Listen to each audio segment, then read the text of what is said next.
Zotëri Finman është kompania mëmës që zotëron 12 kompani tjera. Do me thëmë, Finman është kompania dhe janë rafur pikërisht dhe kompania MEM. Zotëron 12 kompani tjera, të cilat janë të shtrira në fushat të ndryshme, në ndërtim, në turizëm, në shërbime, kompania Motus, Trans-Strategic Investments, RAI, Alstari. RAI, qëfar RAI? Jo, RAI është... RAI Televiziona? Jo, është një kompani që ka fokus tjetër kund.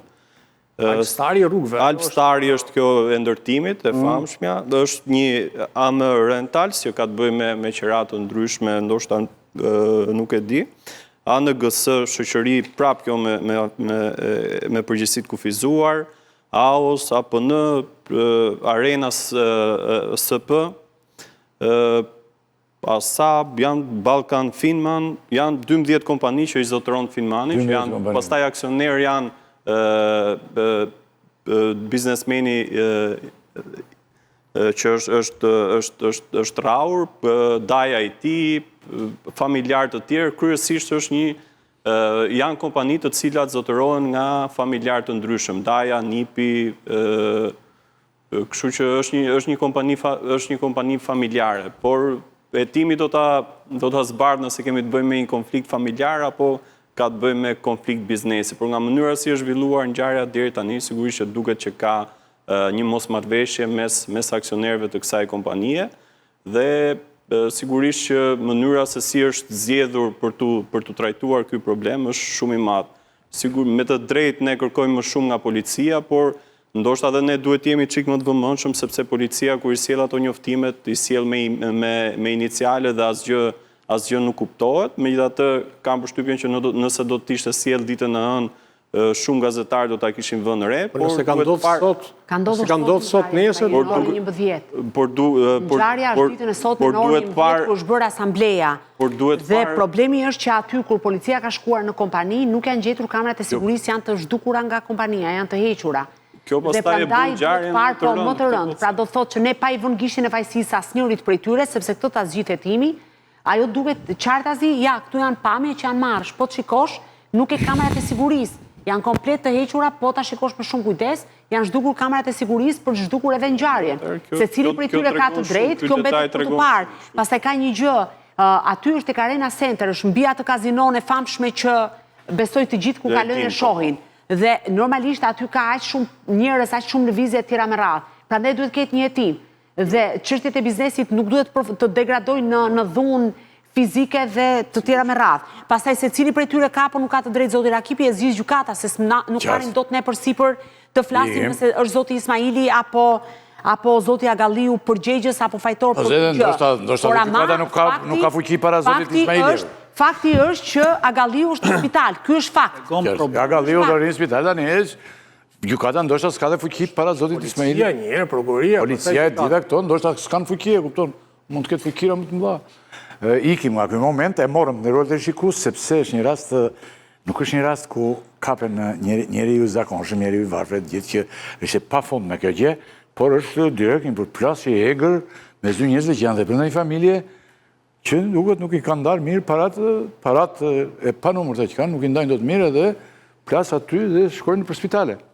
Pra është një rast ndryshe, është i vlefshëm për interesin publik, shumë i vlefshëm siç themi ne. Tani ne kalojmë në një pjesë të tretë, që është e rëndësishme, e kemi patur në fokus, kemi zhvillime të reja nga Akshi apo jo. Në lidhje direkte pasi të flasë zonja Lala, do të më ndihmoj në lidhje me zotin Meksi. Mirëmbrëma. Mirëmbrëma zotë Rakipi. Ore ti në zyri aty, po pse si ndes dritë ato apo jo?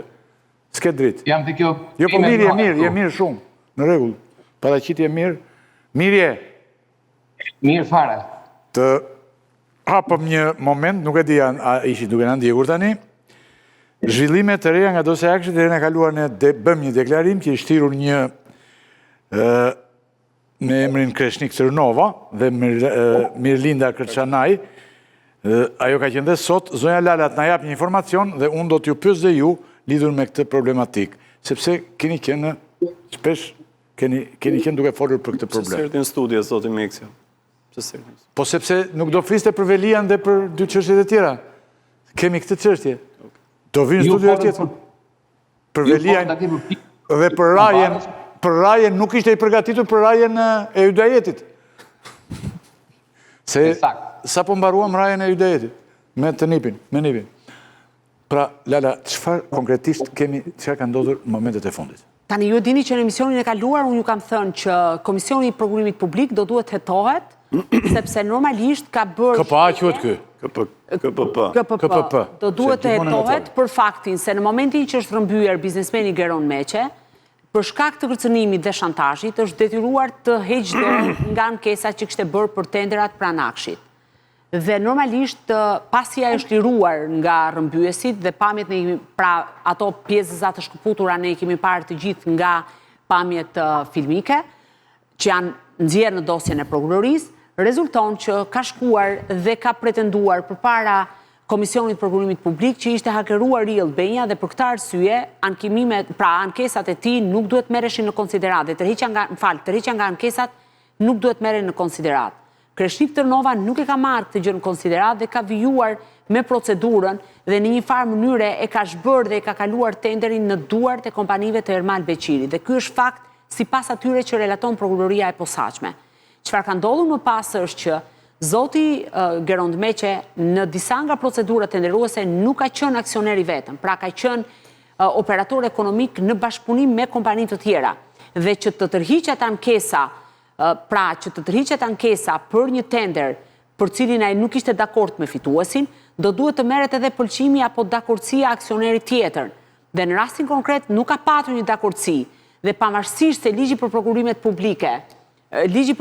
publike e detyron KPK-n dhe rasti konkret është Tërnova që përmendet në dosjen e Spakut, që normalisht të marrë dhe dakordësinë e aksionerit tjetër, ai nuk e ka kryer një gjë të tillë. Dhe në fakt përkoj që fill pas emisionit, zoti Tërnova u morë në pyetje nga prokuroria e posaçme në mos gabojmë të rreth 2 orë dhe dha shpjegime pikërisht jo vetëm për këtë çështje, por për faktin se dosja e Akshit ka një dinamik shumë të thelluar, ndryshe nga shumë dosje të tjera, sepse aty ka pamje filmike të regjistruara në zyrën e Ergys Agasit, nga kamerat e instaluara nga Ergys Agasi, ka dëshmitarë të shumt, ka procedurat shumta tenderuese, ka persona të cilët, për shembull Migena Shroder që ka folur për kërcënime dhe për atë që e konsideron si pishina e peshkaqenve sipas deklarimeve të saj që i ka thënë zonja Karçanaj. Nga ana tjetër ke dëshmitar Emirton Sulin, i cili pretendon që tregon të gjithë narrativën dhe mënyrën se si paracaktoheshin tenderat pranë institucionit të Akshit, dhe duke qenë se ka dinamik ka qenë vetë zoti Meksi që është pyetur po ashtu në cilësinë e personit që ka dijenin lidhje me çështjen e Akshit. Dhe në këtë aspekt, zoti Tërnova është një ndër zyrtarët e tjerë